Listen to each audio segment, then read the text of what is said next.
Hi YouTube world, hi YouTube subscribers. I wanted to make a video today,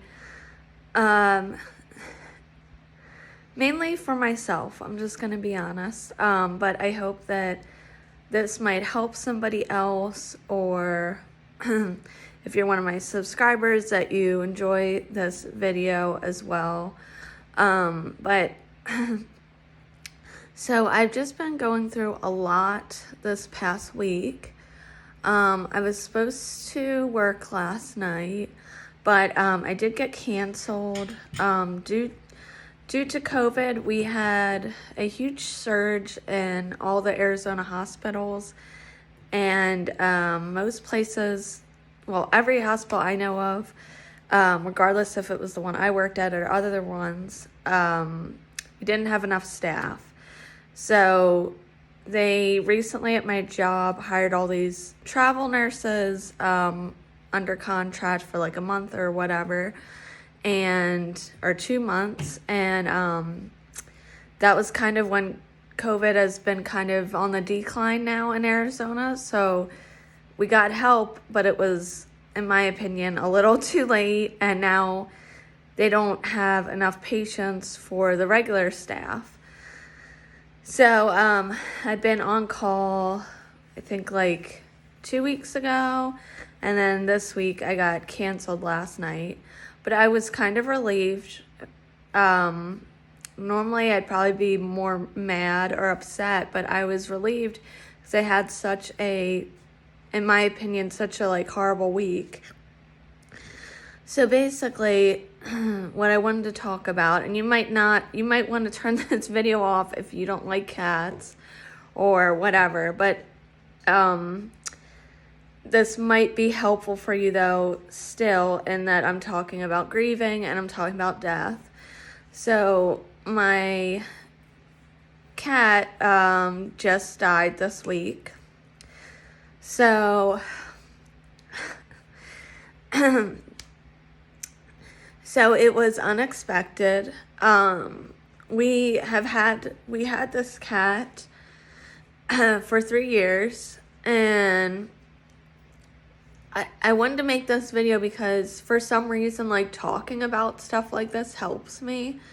I know people grieve in different ways. My husband absolutely, we're different, completely different personalities, and the way he moves past things is by not talking about things and just like getting busy with something else.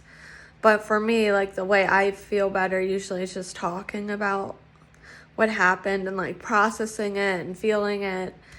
But anyway, so my cat, his name was Bruce. We have 2 indoor cats, and then we had Bruce. And Bruce we kind of got lucky with. We didn't adopt him like our other 2 cats that we got from a shelter. We moved into this house that we have now 3 years ago, and or maybe a little over 3 years ago. It was May of 2017, and we noticed there was like this black cat in the yard. And we didn't know like if he belonged to a neighbor or what, but we kept seeing him in the backyard sometimes, and then he would like run away real quick. So, and often we would, at first in the beginning, because he would like hide a lot, but you would like catch him around the side of the house or whatever. At first, me and my husband, we kept thinking that like our indoor cat, who's also black, that she like had escaped somehow. But then we would always see like he had a little bit of white. He was a tuxedo cat. So we would see like a little bit of white, or like, oh no, he's a little bit tinier, and then we'd realize there's some other cat that's at this house. So we kept seeing him, and I really didn't want to start feeding this cat. I didn't know if he had owners, but he was very skinny, and he appeared to be a kitten, like maybe like 6 months old or something. He was very tiny. He's very tiny and cute, but I didn't want to start feeding him because, again, we didn't know who he belonged to. I didn't want to start feeding him and then all the stray cats in the neighborhood, decide to come to our house. I didn't want to piss off the neighbors. And I've fed stray cats before, and then it's like once you feed one, then all the cats in the neighborhood come by. So I didn't really want to do that. But we kept seeing him, and it was like, okay, obviously nobody owns him because look how skinny he is. And how skittish he is of people because he would run away. But we decided, finally one day I just felt bad for him. I was like, this kitten is just gonna starve to death because he was like so skinny. So like I remember one night I was out by our pool and I was eating like a cheeseburger, and I took a little piece of it and I threw it over in his direction, and he like immediately jumped down from our wall in our backyard and he like gobbled it up, like it was gone. And I was like, oh my God, this thing must be starving. So then I just kept giving him like pieces of my cheeseburger, and which that's totally cat food appropriate. But anyway, I just wanted to give him something because I was like, this thing's starving. And then I was talking to my husband the next day, and he's like, I think maybe we should start feeding this cat. I know we had said we weren't going to do that anymore because I'd done that before, and it pissed off the neighbors, and, more, like, once you feed one, more start coming. But my husband was like, I think he's going to starve to death. Like, are we going to start taking responsibility of this cat because he like lives here? And I said, yeah, like I've already been feeding him. But my husband was just like, all right, fine, whatever. So then we started feeding him cat food since we already had it, and we would leave it out. I had a extra dish from before from our cat, so I would leave out a little thing of water and a cat dish with food. And, he would always run up and eat the food, but keep in mind, this cat was completely feral. Like, he had a cropped ear, which I don't know in other states, but in Arizona they do that to kind of control. We have a bad stray cat population because of the hot weather. They're always in heat. So what they'll do is they'll trap the cats, they'll clip their ears, and then they have to put them back out on the streets because there's not enough people who want cats, and there's a problem with people not neutering cats and all that. So anyway, so he had an ear clipped, so he was obviously a feral cat that had been neutered. We figured out that he probably was a boy just because he would meow sometimes. Not in the beginning, but later on. And just a lot of times tuxedo cats, they're the black and white cats. A lot of times they're male, but not always. And just from his face and everything, I was like, I think this is a boy. And he just kept coming by still like he had been and eating the food. He wouldn't really he'd let you get close to him, but not like too close, or he'd run away. He was very scared of people. And then our black indoor cat, she immediately got very territorial and didn't like him. And if she was out, when he was out, she would run and chase him up the wall, basically out of the yard. And, we would yell at her, but good luck controlling what a cat does. But eventually we just started making sure she was inside if we were going to feed him or go near him. And we tried to keep her contained in the house. But our other cat, Axel, immediately liked him, and he likes going out in the yard, even though he's a indoor kitty. He likes going outside right from the get-go. So we would let him out, and Bruce was like scared of Axel, but you know, Axel would try to go up to him, and it almost seemed like he was trying to make him like feel welcomed and like trying to be his friend. But anyway, so we kept feeding him, and then eventually somehow we got to like where I think my husband, like he started trusting, he's always been kind of more my husband, Rick, his cat. So I think one day like my Rick went up to him and was able to pet him with one hand. And then I was like, what? You were able to pet him? So then eventually I tried to get close enough, and eventually I was able to pet him. But it had to be like by the pool and with like me sitting on the diving board where he felt safe, like away from the house. And you couldn't pet him with two hands.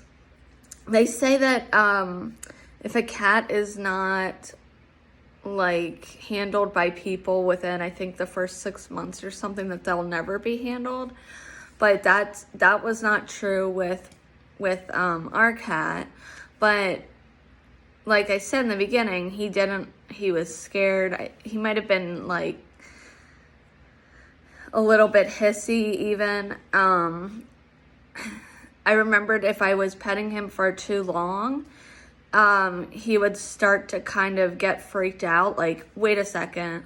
Like, first he liked being pet, but then he'd be like, wait a second, what am I letting this human do? And, like, a couple times he did scratch me. Not, like, scratch me, like, angry, just you could tell he was scared because of the facial expression he'd make, and I would just, okay, whatever, I'd go inside, clean my arm, just leave him alone, because I knew he wasn't being malicious, and I knew it was just that he was like scared of humans because he was a wild cat. But eventually he stopped doing that. Eventually we could pet him with two hands. It even got to the point where we could like pick him up. And it got like over the 3 years that we had him, he would be purring. He would roll over and like show me his belly, which is like a sign of trust with cats. You could just tell like he loved me and Rick. Like he would be rubbing up on like furniture outside when he saw us, and so we started to like buy him little things for outside. I bought him a cat bed. I bought him a little cat house, one of those like kitty condos, and every time we bought him something, like he loved it. Like the first time I got him like a blanket, he ran up and was making the biscuits or whatever. And you could just tell he loved it. Like I could tell that he kind of felt like somebody's doing something nice for me or something. I don't know how to explain it, but I just knew like he really appreciated it. And again, this video is for people going through grief, especially animal lovers, because if you don't love animals, you're probably not going to get this video. But anyway, you could just tell like sometimes when you rescue an animal, they seem to be, I think, in my opinion, more grateful for what you do for them. And him, especially being like a throwaway cat, he was like really appreciative of anything I would buy for him. So it could be like a $2 blanket, and it was like the greatest thing ever for him. So anyway, we tried to get him in our house because we didn't like him being out there, especially like when it gets really cold in the winter, or mostly just in the summer. Like the heat in Arizona, it's no joke, it's brutal. It gets up to 120 degrees most summers. the whole month of August, it's like 115 to 120 degrees. So we didn't like him being out there. And he started to get, since he was like a kitten, in the summer, he started to get these open sores on his nose in the summer, and they looked very painful. They would bleed, and they were like red and raw open skin. And I didn't know this, but I looked it up one day, and I guess cats can get skin cancer. They can get squamous cell, and I don't know if they can get the other kinds too, but I know they can get skin cancer. So at first we thought he was like getting into fights and that's why he was bleeding. But then I like looked it up, and he was getting sunburnt. We could tell because it would only happen in the summer when it was really hot out. And the sun is just brutal, let alone the heat, but the sun, like there's never clouds. So I think you're high risk for like skin cancer living in Arizona. So anyway, we tried to get him inside. Like we kept moving his food dish closer and closer to the house. Till one day, like we were able to just like catch him, and we put him in the house. We wanted to take him to the vet, and we didn't like him being outside. But when we took him inside, him being an outdoor cat all his life, he freaked out. Plus he didn't get along with Rose. And it was just like too much for him, and I could tell he was like so anxious. He started shitting all over the house.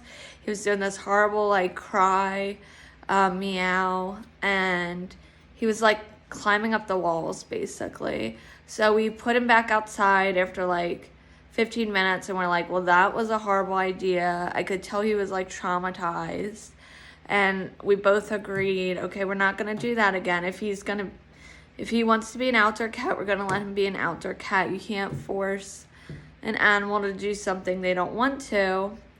And I didn't want to lose him, because after that, he like kind of ran away for like a few days. And I was scared that if we kept doing that he would just leave and never come back. Versus like at least we could provide food and water for him. If he got injured or something, we could take him to the vet. So we just decided not to do that again, and to just encourage him to come in the house, but let him do it on his own time. So, he was just like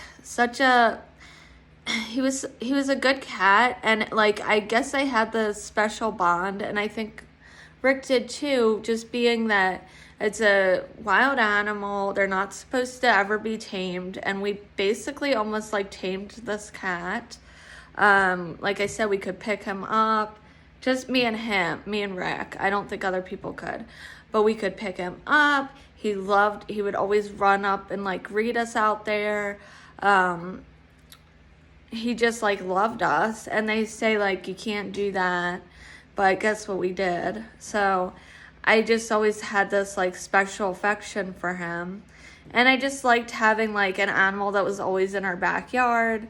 Like just every time you go outside, like not only is it beautiful outside, but oh look, here's my little kitty. And it just felt like a good break. Like when I needed to, I could go outside, get fresh air, pet my cat. But anyway, we noticed, like, not this summer, but last summer, he lost a ton of weight. And I was getting concerned, and so was Rick. But we looked up, like, online, and I guess that is somewhat normal for cats in Arizona. I think our neighbor has a stray cat or an outdoor cat, whatever. And I've noticed that he gets really skinny in the winter. And other cats, in the summer.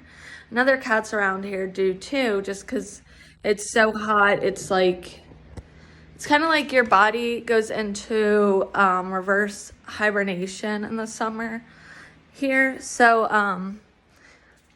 sorry, I gotta lay down. My back is killing me. I'm pregnant, so I could get more comfortable. So anyway, so we started getting concerned. He was losing weight, and then I looked up and I like thought about it, and I was like, well, lots of cats, they lose weight in the summer. And then he started to gain it back in the fall, and he was fine. He was like a fluffier cat in the winter time. So we kind of just like let that go, and we're like, whatever, he's fine.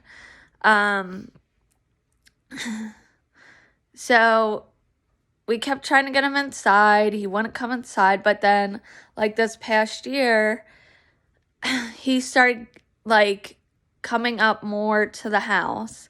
And in the springtime, he actually started to use our doggy door, which I always showed him and would be like, come on, Bruce, come on. But he actually started to bring himself in the house for like a minute or two. And I was just like, like the first couple times he did that, I thought it was our other cat. And then I was like, oh my God, he brought himself in the house. You know, like I think he's trying to tell us that he's ready to come in finally. And we did name him Bruce after like, I don't know, I think like 4 months of having him, like feeding the stray cat. We started to get like attached when we started petting him and everything, and we're like, we gotta name this cat. So my friend actually was like, you should name him Bruce, because he kind of looks like Batman with his markings and his ear. Anyway, so that's how he got his name. But anyway, he started coming himself, and so then my husband actually one day, Rick, went outside and picked him up and put him in the house. And I didn't even know he did that till he told me that he had done that. And I guess he was okay. Like, Rick's like, yeah, he didn't freak out like he has before. He's gotten so skinny that I think he's just like, whatever. And I was like, you're right, like he has gotten really skinny again. But in my head, I was thinking, oh, this is his like summer phase and he's gonna gain weight back like he always does. But I was like, well, if you could pick him up and get him inside, then I should be able to. So then, like, the next day, I was feeding him, and then I picked him up, and I took him in the house, and then he immediately wanted to, like, leave through the doggy door, but I put our doggy door close thing up so he couldn't leave, and I just kept doing that every day and doing it for, like the first day, you know, maybe keeping it inside for, like, an hour, then like 2 hours, then like 3 hours, and I just kept doing it for a couple weeks.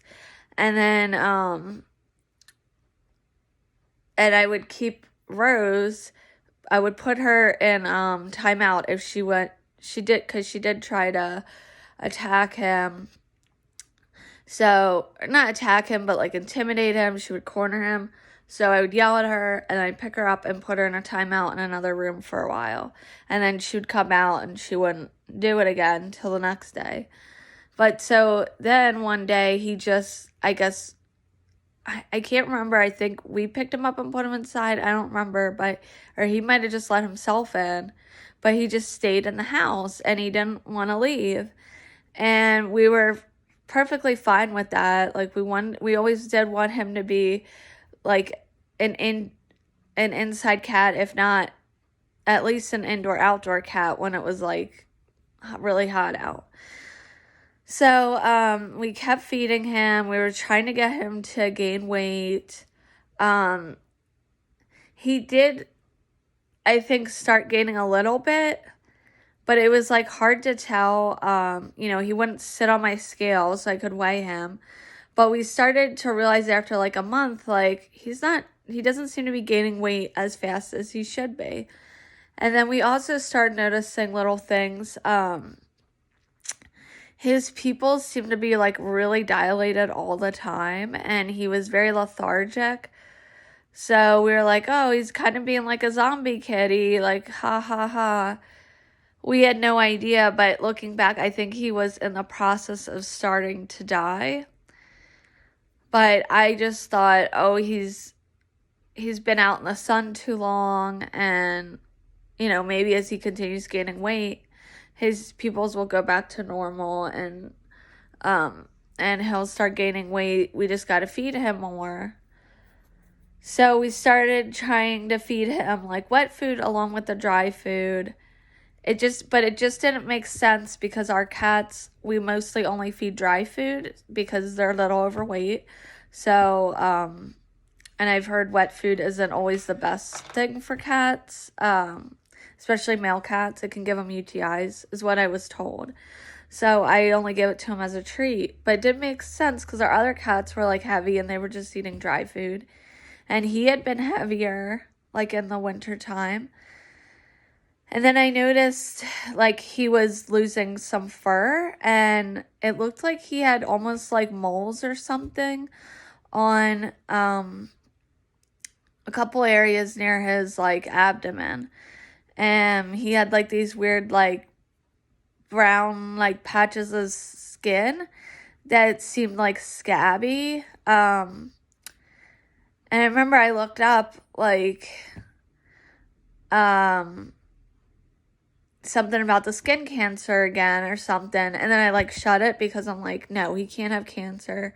And I even said to my husband, I don't know if he might be not gaining weight still because of cancer or something. And my husband and me, we were both like, well, we're giving him the best life we can if this is something more serious. But we both were like, I don't think it is, but we are spoiling him. Like, he is loved and he's in the comfort of a home instead of being out in the heat. And even back to when I first looked up about his scabs that he would always get in the summer on his face, I remember just like having a bad feeling about that. Like when I looked up about skin cancer, but I was just like, no, like that's not gonna happen to my cat. And I remember thinking too, like, what are the chances? Because one of my favorite cats, probably my favorite cat I've ever had, was a tuxedo cat that I had in high school when I was younger. And he died when he was 3 years old. He died from kidney failure, and it was like just one of those like weird, I think, genetic problems that he had, and we did not know about, obviously. And he died very young. He was very attached to me, and I was attached to him.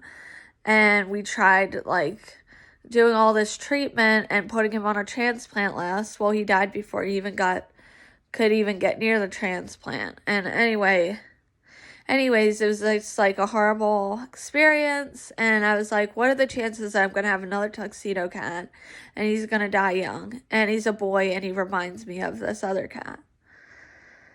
So anyway, so we keep trying to like do things. I would go to the pet store. I bought him like stuff because we also noticed like his breath was really bad. We didn't know why, but he was like drooling. Well, he'd always kind of drooled a lot, but he was starting to drool like weird like brown stuff and his breath just smelled like somebody died in there.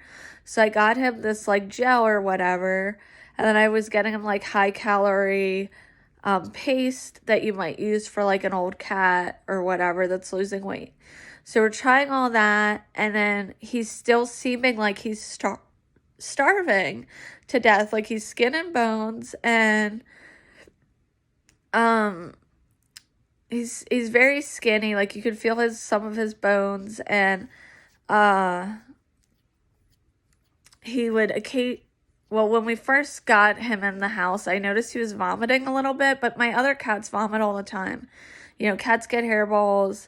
I think they have sensitive digestive systems. So I wasn't too concerned. But then Rick told me he'd seen him have diarrhea out in the yard. And we both started getting concerned. We're like, we need to take him to the vet. Something's off. Like, he's having all these other symptoms. I don't know what's going on, but this is worse than just, it's the heat or whatever. So I scheduled a vet, and they couldn't see him for 2 weeks. And then I'm just like getting more worried. And, Rick Rick gave him a bath because he smelled really bad. We noticed he wasn't really cleaning his fur, which is not normal for cats. Cats are normally very cleanly as opposed to like dogs or something like that. So we couldn't understand why his fur was smelling, and I said, I think it's because of his breath. Maybe he is cleaning himself. I don't know that he was, though, because I didn't really see him doing that. He was mostly just